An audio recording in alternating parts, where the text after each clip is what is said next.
the best way to go about this, and this is what I've been saying, I think for the duration of the bull market, the best way to do it is to dollar cost average into the dips and then sell at the end. And the end is going to be the final alt season.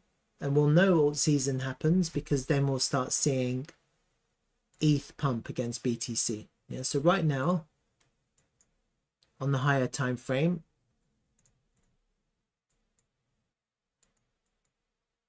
ETH against BTC is not pumping. Yeah,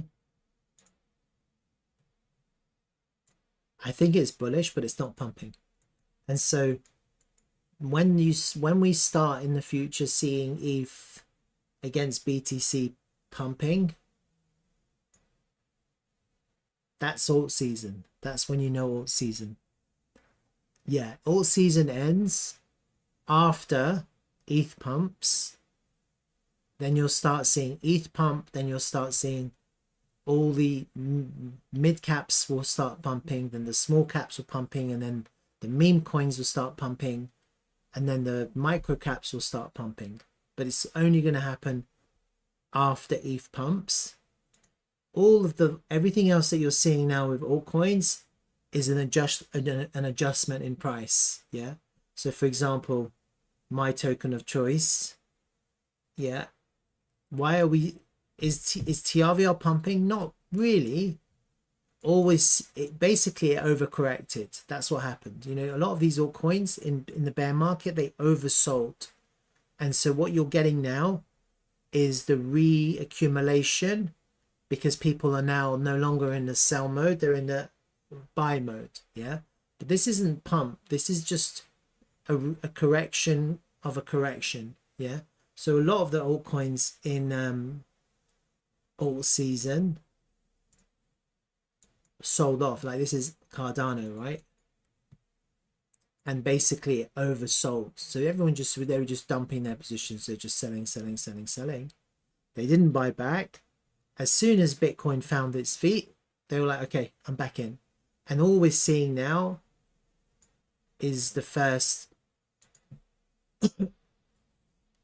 it looks pumpy, but actually what it is just the rebalance. It's just because it overcorrected. And actually Cardano didn't really correct that much. If you look at some other altcoins, I don't know, I'm just making this up.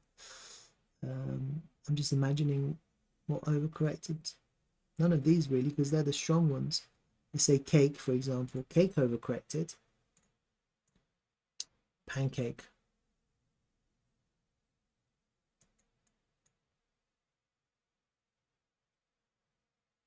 What did I draw here? I'm interested.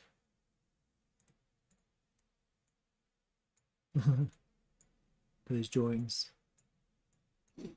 Right, they're irrelevant now. So if you look at Pancake,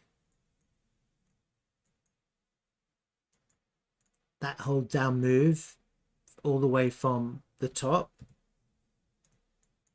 which was $48,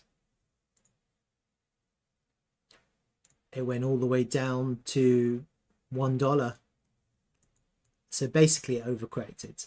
All of this was an overcorrection, and what you're getting back here is just people now after October just, okay, now it's a good time to buy, and they just bought a market and it just pushed the price. So we're now back at normal prices. But this isn't what you're seeing now. Even though you look at a token, you go, oh my god, it's up 4x. It's not alt season. This isn't it. For a lot of these tokens, alt season is going to happen when Bitcoin is pumping like crazy, and when most of these tokens are back above the all-time high in price discovery. Yeah, that's what will happen. If you just, until that happens, you could dollar cost average in, you could buy regularly, periodically, and you'd be looking to buy the dips or red candles, like higher time frame red candles, like when I'm looking at Pancake, for example. Just look at Pancake as an example.